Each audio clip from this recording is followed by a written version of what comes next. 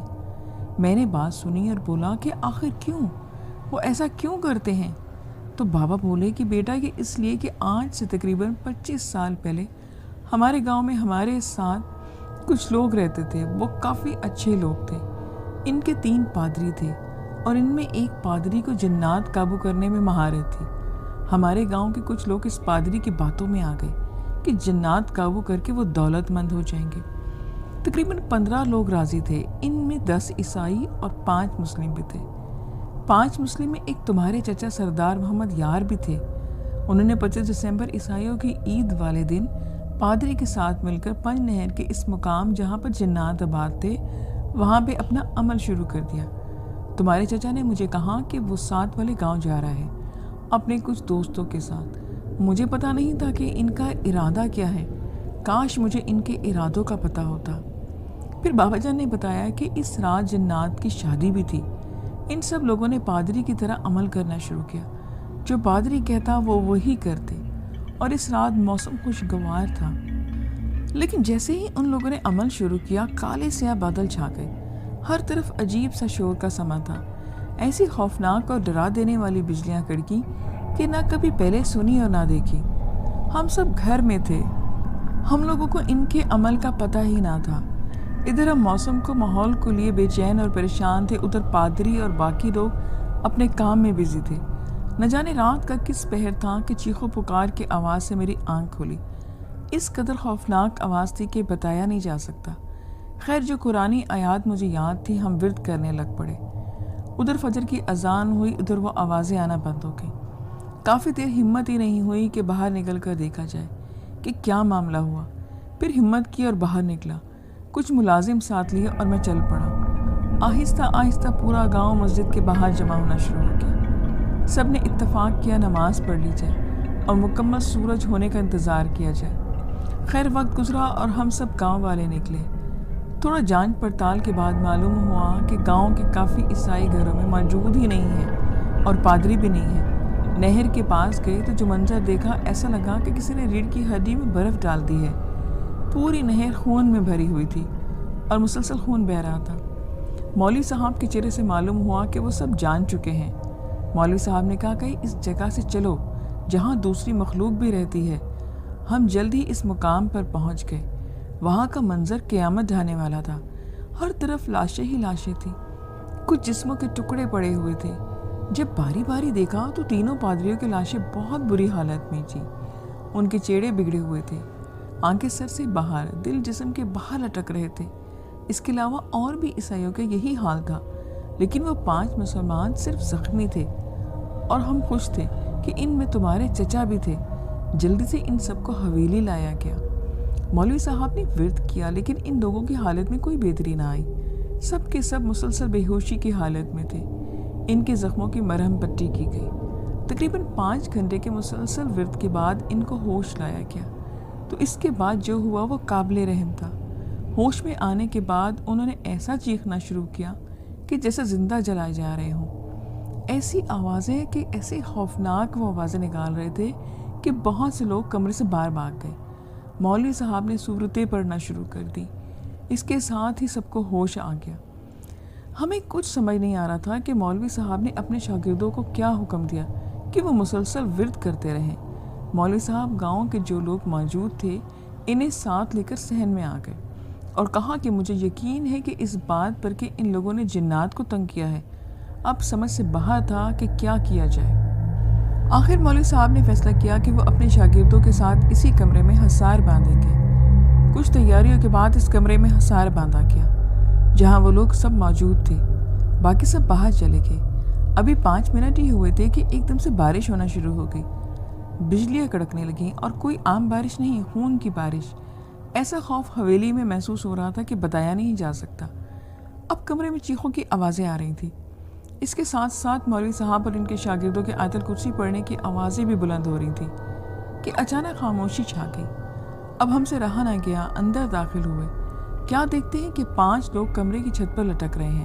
ان کی آنکھیں ایسی تھی جیسے بیل کی آنکھیں ہوتی ہیں، لال سرخ اور موٹی موٹی، پاؤں پیچھے کے مڑے ہوئے تھے۔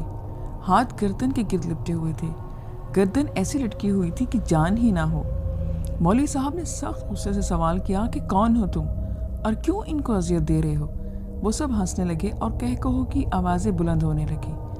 اس کے ساتھ ہی وہ سب زمین پر گر پڑے اور بے ہوش ہو گئے۔ مولوی صاحب ہسپتال سے باہر نکلے اور کہا کہ کچھ سمجھ نہیں آ رہا کہ کیا کریں، لیکن میں اپنے استاد کو پیغام بھیجتا ہوں کہ ہماری مدد کو آئیں۔ مولوی صاحب خود چلے گئے اور شاگردوں کو ان 5 لوگوں کے پاس چھوڑ کے۔ اس واقعے کے 3 دن ہو گئے تھے۔ سچویشن بالکل ویسی کی ویسی تھی۔ مولوی صاحب کا بھی کچھ پتہ نہیں چل رہا تھا۔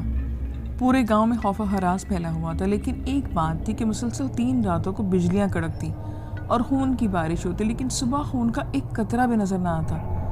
29 دسمبر فجر کی اذان سے پہلے ان 5 لوگوں میں سے ایک کو ہوش آیا اور انہوں نے شاگردوں پر حملہ کر دیا، لیکن پاک کلام کی برکت سے وہ بچ گئے۔ اس کے بعد وہ آدمی تڑپنے لگا اور زندگی کی جنگ ہار گیا۔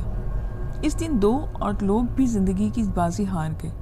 موت کے وقت ان سب کے پاؤں مڑے ہوئے تھے، آنکھیں کھلی ہوئی تھیں، چہرے پر خوف پھیلا ہوا تھا، اور جب ان کو غسل دیا گیا تو ان کے جسم پر ایسے داغ تھے کہ جیسے جلایا گیا ہو۔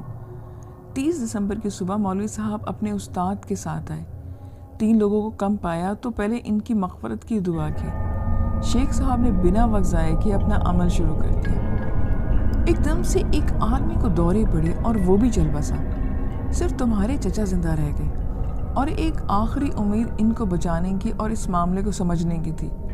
شیخ صاحب کی علم کے تھوڑی دیر بعد یار خان کو ہوش آ گیا، اور اس کی حالت اچھی نہ تھی، لیکن اس کو دورہ پڑ گیا اور ایک خوفناک آواز اس کے حلق سے نکلی کہ تم سب کو مار دوں گا، انہوں نے میری بیوی کو قتل کیا۔ شیخ صاحب نے پوچھا کہ ان لوگوں کو کیوں مارو گے جنہوں نے کچھ کیا ہی نہیں؟ ان سے بدلہ لے لیا ہے تم نے جنہوں نے غلط کیا تھا؟ تو وہ بولا کہ میں بدلہ ضرور لوں گا۔ اس کے بعد یار خان بے ہوش ہو گیا، اور جب اسے ہوش آیا تو وہ کافی بہتر حالت میں تھا۔ پھر شیخ صاحب اور مولوی صاحب چلے گئے، وقت گزرتا گیا، اس کی حالت ٹھیک ہو گئی۔ جب اس کا دماغ پوری طرح سے کام کرنے لگا تو اس نے بتایا کہ 25 دسمبر کی رات کو انہوں نے پادری کے کہنے پر غلط عمل کیا۔ پادری کے مطابق جنات کی شادی تھی، اس نے جنات کو قابو کرنا شروع کر دیے۔ جو غلامی قبول کرتے ہی انہیں ساتھ رکھ لیتا، اور جو اس کی غلامی میں نہ آتے وہ انہیں مار دیتا۔ لیکن ایک طاقتور جن جس کی شادی تھی، اس کی بیوی کو جب اس نے مارا تو اس جن نے حملہ کر دیا اور اس پادری کو بھی مار دیا۔ اتنے میں باقی 2 پادری کچھ عیسائیوں کو لے کر وہاں پہنچے، لیکن حالات مزید خراب ہو گئے تھے۔ سب عیسائیوں کو مار دیا، لیکن ہم 5 مسلمان آیت الکرسی پڑھتے رہے۔ اس کے بعد ہمیں ہوش نہیں رہا۔ گاؤں کے لوگوں تک جب یہ بات پہنچی تو انہوں نے تمام عیسائیوں کو گاؤں سے نکالنے پر زور دیا، اور مجھے ان کی بات ماننا پڑی۔ وقت کے ساتھ ہم سب اس بات کو بھولنے لگے، اور پتہ ہی نہیں چلا کہ 25 دسمبر دوبارہ آ گئی۔ اس دن پرسکون ماحول تھا، لیکن جیسے ہی عشاء کے بعد لوگ سو گئے تو وہی ہوا جو پہلے سال ہوا تھا۔ وہی کڑکتی بجلیاں، وہی چیخیں، خون کی بارش، اور صبح اذان ہوئی تو کیا دیکھتے ہیں کہ جو لوگ رات کھیتوں میں گزارتے تھے یا گھر سے باہر تھے وہ سب دردناک طریقے سے قتل ہو چکے تھے۔ جنات کی طرف سے تب سے 25 دسمبر خوف کی رات بن گئی۔ مولوی صاحب کے مشورے سے 25 دسمبر سب لوگ گھروں میں گزاریں گے۔ اب مجھے سمجھ آ گیا کہ بابا جان نے کیوں مجھے غیاث اور علی کی مدد سے روکا تھا، لیکن اب ایک سوال تھا کہ آخر یہ بات چھپا کر کیوں رکھی گئی تھی۔ میرے بابا نے مجھے یہ سب کچھ بتایا اور پھر وہاں سے چلے گئے۔ پھر بابا جھونپڑی میں چلے گئے، عبادت میں بزی ہو گئے۔ میں نے سلمان کو یہ بتایا اور پورے گاؤں والوں کو بتا دیا، کیونکہ بابا کی اجازت مل گئی تھی۔ اسی طرح 1 مہینہ گزر گیا۔ پیر کی سپاتی بابا جھونپڑی میں موجود تھے۔ ڈیرے پر اپنے دوست سلمان کے ساتھ میں بیٹھا تھا اور ملازم کچھ لوگوں کو لے کر آئے۔ تھوڑے مہمان نوازی کے بعد میں نے ان سے پوچھا کہ آپ کے آنے کا کیا مقصد ہے۔ ان میں سے ایک نے جواب دیا کہ ہم 7 والے گاؤں سے آئے ہیں، کچھ دن آپ کے گاؤں میں وقت گزاریں۔ وجہ پوچھی تو معلوم ہوا کہ نہر والے حصے میں، تو میں نے ان 5 لوگوں کو رہنے کی اجازت دے دی۔ ان کے مطابق وہ نہر کے قریب ہی اپنا پڑاؤ ڈالیں گے۔ تقریباً 1 ہفتہ گزر گیا۔ جمعے کی خوبصورت صبح تھی۔ بابا جان سے ملاقات ہوئی اور کچھ معلومات کر کے ان کے گوشت گزار کیا کہ ان لوگوں کے آنے کا بھی بارے میں نے بتایا۔ بابا نے ہفتے کی صبح ان سے ملنے کا وقت طے کیا اور نماز جمعہ کی تیاری شروع کر دی۔ جمعے کی رات غضبناک بجلیاں کڑکی، البتہ باقی سب معمول کے مطابق تھا۔ صبح بابا جان کے ساتھ ان لوگوں کی جھونپڑی میں گیا۔ بابا جان نے ان کی حوصلہ افزائی کی کہ وہ کچھ نیا تلاش کرنے کی جستجو کرتے ہیں۔ بابا نے ان کے لیڈر کا نام پوچھا تو اس نے اپنا نام حدیق بن طفان بتایا۔ ان کے نام بھی کافی غیر معمولی تھے، لیکن اب کس کے نام پر کیا شک کرنا۔ ان کی جھونپڑی اچھی طرح سے صاف ستھری تھی اور چند ایک اوزار بھی پڑے تھے۔ ہم وہاں سے رخصت ہوئے تو بابا بھی ان کے ناموں کو لے کر کافی سنجیدہ تھے۔ رات کے کھانے کے بعد ایک کتاب لے کر میں سونے کی کوشش کر رہا تھا۔ معلوم نہیں کب نیند نے مجھے اپنی آغوش میں لے لیا۔ شاید رات کے 2 بجے ہوں گے۔ اسے دور دراز آواز سے بجلی گڑکی کہ میں سویا ہوا اٹھ گیا۔ آندھی بھی بہت شدید تھی۔ میرے کمرے کی کھڑکیاں کھلی ہوئی تھیں اور اسی وجہ سے زور سے بند ہوئی، کبھی کھلتی اور کبھی بند ہوتی کہ جیسے جنگ میں توپ چلانے کی آوازیں ہوں۔ اور جب صبح ہوئی تو سب روٹین کے مطابق ہو گیا، لیکن اب ایک معمول نے زندگی میں جگہ لے لی۔ وہ یہ تھی کہ رات کو طوفان آتا، بجلیاں کڑکتی اور آندھی آتی۔ اس معمول کو رات کا معمول پر آئے مہینہ ہو گیا۔ اب شک نہیں، یقین میں بدل گیا کہ کوئی ہے جسے گاؤں والوں کو اپنا سکون پسند نہیں۔ اتفاق سے میرا اور سلمان کا 5 پہر پہ جانا ہوا۔ ہم وہاں جب جا رہے تھے تو وہ لڑکے ہمیں نظر آئے جو ہمارے گاؤں میں آئے تھے۔ ان کے پاس ہم گئے اور کچھ باتوں کے بعد پوچھا کہ آپ کے باقی ساتھی کہاں ہیں؟ میرے اس اچانک سوال پر وہ لڑکا گھبرا گیا، لیکن خود کو پرسکون کر کے بولا کہ ادھر ساتھ والے گاؤں تک گئے ہیں۔ تو خیر ہم چل دیے۔ اسی رات میں اور سلمان ڈیرے پر تھے۔ ہمیں وہاں کافی دیر ہو گئی تھی۔ عشاء کی نماز بھی ہم نے وہیں پڑھی۔ ہم وہاں سے نکلنے ہی والے تھے کہ سخت آندھی آ گئی۔ وہی کڑکڑاتی بجلیاں جس کی اب ہمیں عادت ہو چکی تھی۔ ہم نے وہیں رکنے کا فیصلہ کیا۔ انتظار کافی لمبا ہو گیا اور مسجد فجر کی اذان کی آوازیں آنے لگی۔ ہم نماز پڑھنے چلے گئے۔ آج موسم کافی بے سکون تھا۔ درخت الجھے ہوئے تھے، آسمان مایوس تھا، پرندوں کی خوبصورت آوازیں آج غمگین تھیں۔ ہوا کا زور پرسرار تھا، غرض کے سب کچھ ڈرا دینے والا سما تھا۔ مسجد پہنچ کر ہم نے وضو کیا، اتنے میں ہمارے بابا آ گئے۔ انہیں رات گھر آنا کی وجہ بتائی۔ بابا نے احتیاط سے کام لینے کی ہمیں نصیحت کی۔ نماز سے فارغ ہو کر مولوی صاحب کے پیچھے کچھ عرصے غیر معمولی واقعات پر اظہار خیال کیا۔ لوگوں سے کہا کہ اپنی آنکھیں کھلی رکھیں۔ بابا نے مولوی کو ان 5 لوگوں کے بارے میں بتایا کہ آج ان سے ہمیں ملنا ہوگا۔ میں، بابا اور مولوی صاحب اور کچھ اور لوگ ہمارے ساتھ ان لوگوں سے ملنے گئے۔ ہم جب اس مقام پر پہنچے جہاں ان لوگوں نے جھونپڑی لگائی تھی، اس جھونپڑی کے باہر وہ حدید اور طوفان نظر آیا جو جھونپڑی کی حفاظت کر رہے تھے۔ مولوی صاحب نے ان سے چند ایک سوال کیے اور پھر جھونپڑی میں داخل ہوئے، لیکن اس نے ٹال مٹول کر دی۔ بابا جان کو اس پر شک تھا کہ اسے ایک طرف کر کے وہ اندر داخل ہوئے۔ اندر کا منظر خوفناک تھا۔ 3 لوگوں کے مردہ جسم پڑے ہوئے تھے، کچھ جانوروں اور پرندوں کے کٹے سر جن سے خون بہہ رہا تھا۔ میرے بابا نے فوراً اسے پکڑنے کا حکم دیا۔ میں نے اسے فوراً پکڑ کر زمین پر بٹھا دیا۔ بابا نے اسے سوال کیا کہ یہ سب کیا ہے؟ اس نے بتایا کہ وہ جنات قابو کرنے آیا ہے یہاں۔ بابا جان نے پوچھا کہ یہ لاشیں کس کی ہیں اور تمہارے ساتھی کدھر گئے؟ اس نے بتایا کہ لاشیں قریبی قبرستان سے نکالی گئی ہیں، اور اس نے بتایا کہ اس کے ساتھی قبرستان میں جنگل کے پاس عمل کر رہے ہیں۔ بابا جان کے حکم پر اس کو وہیں قتل کر دیا گیا، کیونکہ اس نے جنات کو قابو کرنے کی کوشش کی اور گاؤں میں ایک بار پھر خون خرابہ کروانا چاہا۔ اس کے بعد ہم جنگل میں چل دیے۔ وہاں پر ہر طرف دھواں ہی دھواں تھا، بدبو ایسی کہ بے ہوش ہونے کے ہم قریب تھے۔ وہ چاروں دائرے میں بیٹھ کر عمل کر رہے تھے۔ ان کو وہاں سے اٹھایا گیا اور انہیں بھی مار دیا گیا۔ ان کی لاشیں دفنا کر سب لوگ شام کو اپنے گھروں کو چل دیے۔ رات پرسکون تھی، لیکن رات کی خاموشی کیسی بڑے طوفان کے پیش خیمہ تھی۔ جب صبح ہوئی تو گاؤں میں کوہرام مچا ہوا تھا، ہر طرف مردہ پرندے تھے۔ مولوی صاحب کے مشورے کے مطابق میں اور سلمان اپنے گاؤں سے 75 کلومیٹر دور پہاڑوں پر شیخ صاحب کو لینے چلے گئے۔ ہم نے ضروری سامان ساتھ لیا اور گھوڑے پر سفر شروع کر دیا۔ وقت ضائع کیے پھر دوپہر کو ہم واپس آ گئے۔ شیخ صاحب سے ملاقات ہوئی، سب کچھ ان کو بتایا، وہ بھی ہمارے ساتھ آئے۔ رات کو ہم گاؤں میں پہنچ گئے تھے۔ پورا گاؤں خالی تھا۔ حیرت کی بات یہ تھی کہ کوئی ایک شخص بھی موجود نہ تھا۔ پورا گاؤں بدبودار ہوا پڑا تھا۔ حویلی بھی خالی تھی۔ بابا جان کی جھونپڑی میں پہلی بار داخل ہوا۔ ہر طرف کتابیں ہی کتابیں تھیں، لیکن اس جھونپڑی کے ایک طرف ایک دروازہ بھی تھا۔ شیخ صاحب نے کہا کہ اس کے اندر کیا ہے؟ میں نے بتایا کہ مجھے نہیں پتا، یہ پہلی بار میں دیکھ رہا ہوں، کیونکہ جھونپڑی میں آنا مجھے منع ہے۔ جب اس دروازے کو کھولا گیا تو اندر ایک خوبصورت کمرہ تھا، روشن دان جو پہاڑی کی طرف کھلتے تھے۔ اس کمرے میں ایک آدمی تھا، ادھیڑ عمر آدمی جو معذور تھا۔